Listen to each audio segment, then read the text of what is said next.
Joint family. रोशनी, अब तेरी शादी की उम्र हो चुकी है, सब तेरे लिए लड़का देख रहे हैं और तू है कि 8-9 बजे बिस्तर से उठ रही है। मम्मी, क्या आप भी सुबह सुबह ज्ञान दे रही हो? सोने तो दो कम से कम।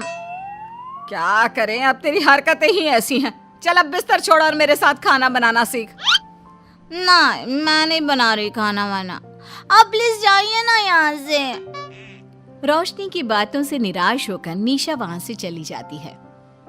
निशा, तुम रोशनी को घर का कामकाज क्यों नहीं सिखाती?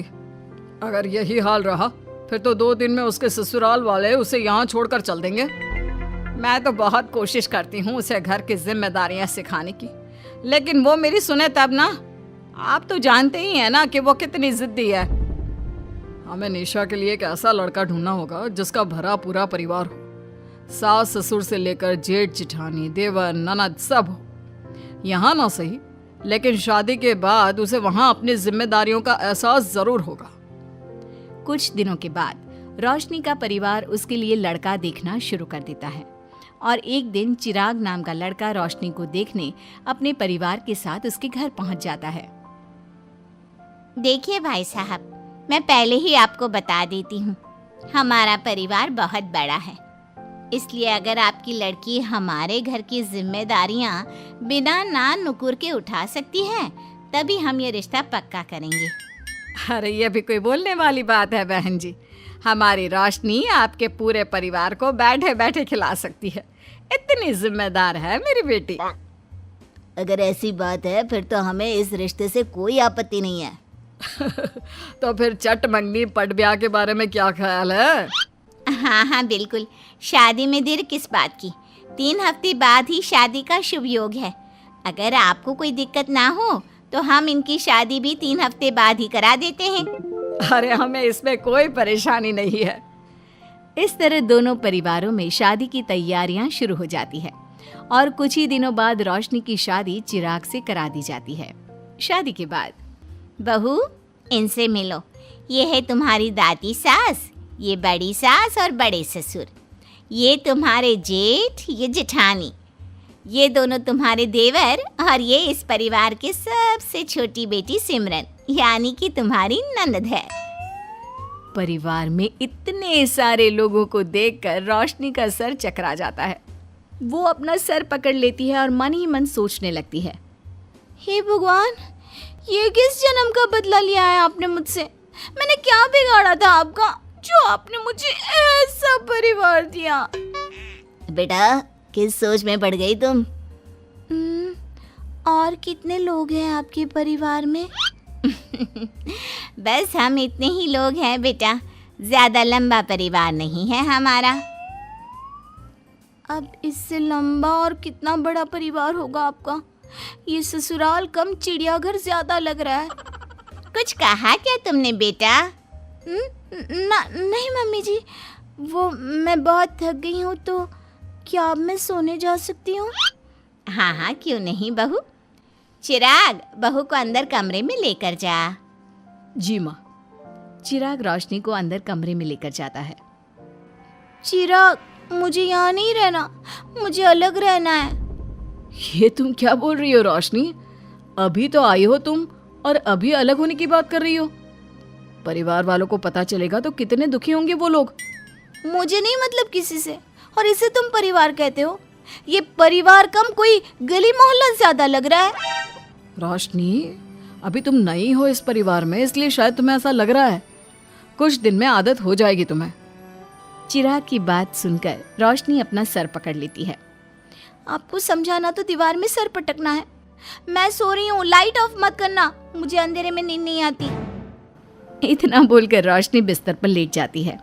रोशनी को देखकर चिराग का मुंह खुला का खुला रह जाता है। वो भी पैर पटकते हुए बिस्तर के दूसरे कोने में अपना मुंह मोड़कर सो जाता है। अगले दिन, देवरानी जी, आप उठ भी जाइए, सुबह के 6 बज चुके हैं। सोने दो ना मम्मी, क्यों परेशान कर रही हो? देवरानी जी, मैं आपकी मम्मी नहीं जेठानी हूँ। सुबह सुबह क्या मजाक है मम्मी? इतना कहकर रोशनी अपनी आंखें मसलते हुए उठती है और अपनी जेठानी को देखकर चौंक जाती है। दीदी आप यहाँ? पिछले 1 घंटे से तुम्हें उठा रही हूँ, लेकिन तुम हो कि अब उठ रही हो। लेकिन अभी तो सिर्फ 6 बज रहे हैं, आपने मुझे उठाया क्यों? वो इसलिए क्योंकि आज तुम्हारे इस घर में पहली रसोई है, तो खाना आज तुम्हें ही बनाना होगा ना। क्या? मुझे पूरे मोहल्ले के लिए खाना बनाना पड़ेगा? नहीं रोशनी, तुम्हें पूरे मोहल्ले के लिए नहीं, सिर्फ परिवार के लोगों के लिए ही खाना बनाना है। आपका परिवार किसी मोहल्ले से कम है क्या? कुछ कहा क्या तुमने? हाँ नहीं दीदी, आप चलिए, मैं अभी फ्रेश होकर आती हूँ। आरती वहां से चली जाती है, जिसकी थोड़ी देर बाद रोशनी भी रसोई में जाकर मजबूरी में सबके लिए खाना बनाने लगती है। पूरे 2 घंटे मेहनत करने के बाद उसका खाना बनकर तैयार होता है। वाह बहू, खाना तो बड़ा स्वाद बना है। सच में बहू, तुमने भले ही बहुत देर लगाई खाना बनाने में, लेकिन खाना बहुत स्वादिष्ट बना है। आपके हाथों में तो जादू है देवरानी जी। मैं तो कहती हूँ अब से रोज आप ही खाना बनाया कीजिए, क्यों मम्मी जी? हाँ हाँ बेटा, बिल्कुल ठीक कहा तुमने। रोशनी, आज से रोज तुम ही खाना बनाना। ये सुनकर रोशनी चौंक जाती है। खाना खाने के बाद सभी लोग रोशनी को शगुन का नेक देते हैं और फिर अपने अपने रूम में चले जाते हैं। क्या यार रोशनी, इतना टेस्टी खाना बनाना जरूरी था क्या?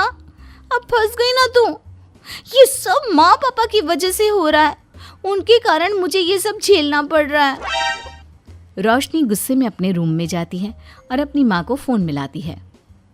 मम्मी, मैं आपको कभी माफ नहीं करूंगी। आपने जानबूझकर मुझे इतने बड़े परिवार में भेजा है, जहाँ मुझे सांस लेने की भी फुर्सत नहीं है। हमने ये सब इसलिए किया ताकि तू अपनी जिम्मेदारियां निभाना सीखे। अब मायके की तरह ससुराल में भी अपनी जिम्मेदारियों से मुंह मत मोड़ लेना। मुझे नहीं रहना माँ यहाँ। इस घर में जितने लोग हैं उतने तो हमारे गली मोहल्ले में भी नहीं थे। माँ, मैं आपसे आपकी सारी बातें मानूंगी, पर प्लीज मुझे यहाँ से ले जाइए। बिल्कुल नहीं, अब से वही तेरा सब कुछ है। वहां से भागने के बजाय अपनी जिम्मेदारियां पूरी करना सीख, इससे हमें भी थोड़ी खुशी मिल जाएगी। माँ की बातों से निराश होकर रोशनी फोन काट देती है, जिसके बाद उसकी नजर नेक में मिले पैसों पर पड़ती है और वो फटाफट से बिस्तर पर बैठकर पैसे गिनना शुरू कर देती है।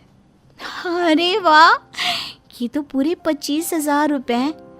किसी ने भी 5100 से कम का नेक नहीं दिया।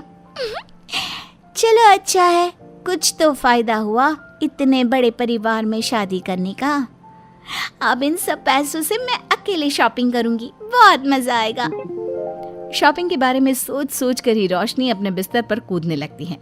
उसे बिस्तर पर कूदता देख सभी लोग चौंक जाते हैं। भाभी, आप ऐसे क्यों उछल रही हो? छोटी बच्ची हो क्या?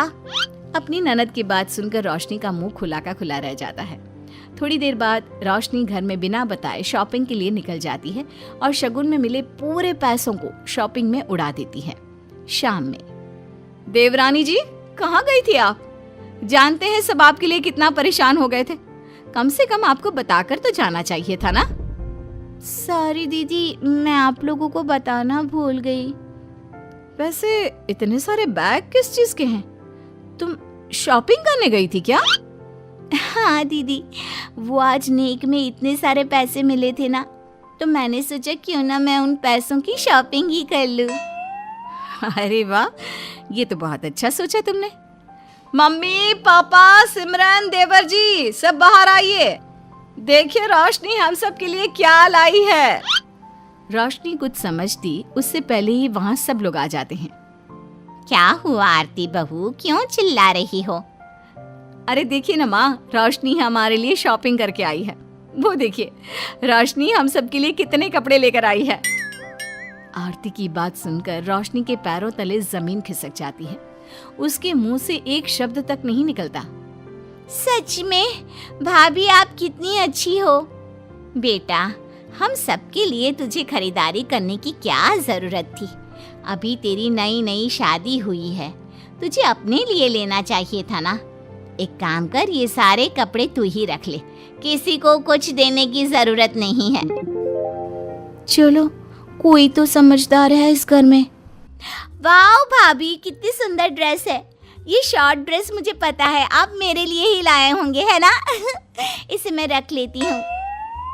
माँ, रोशनी इतने प्यार से सबके लिए कपड़े लेकर आई है, हमें मना नहीं करना चाहिए। तू सही बोल रही है बेटा, उसका मन रखने के लिए मैं ले लेती हूँ 1-2 साड़ियाँ। रोशनी झूठी मुस्कान लिए खड़े होकर सब देखती रहती है। देखते ही देखते उसके लाए सारे कपड़े घर वाले आपस में बांट लेते हैं और अब सिर्फ एक रुमाल को छोड़कर उसके पास कुछ नहीं बचता। अब ये रुमाल भी क्यों छोड़ा, इसे भी ले ही लेते। इतने में ही सिमरन रोशनी को आवाज देती है। भाभी, वो गलती से रुमाल रह गया है, क्या वो मुझे मिल सकता है? रोशनी वो रुमाल भी सिमरन को दे देती है। इतनी मेहनत से मैंने ये सब कुछ लिया था, लेकिन इन लोगों से मेरी खुशी बर्दाश्त नहीं हुई, कुछ भी नहीं छोड़ा। थोड़ी देर बाद रोशनी का पति भी वहां आ जाता है। मैंने सुना है आज तुमने सभी के लिए खरीदारी की है, तुम मेरे लिए कुछ लेकर नहीं आई? बस फिर क्या था, इतना सुनते ही रोशनी का पारा हाई हो जाता है और वो चिराग को घूरने लगती है, जिससे चिराग डर के मारे वहां से खिसक जाता है। हाय रे, फूटी किस्मत मेरी, जो ये जॉइंट फैमिली मेरे मत्थे चढ़ी।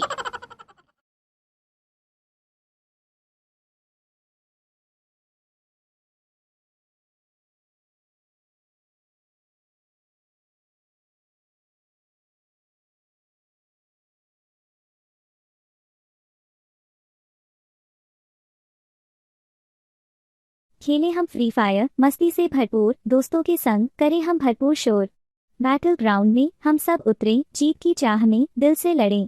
गन उठाएं, आगे बढ़ जाएं, स्मार्ट प्ले से जीत दिखाएं। बूम बूम ग्रेनेड, दुश्मन घबराए, हमारी स्किल्स देख वह भाग जाए।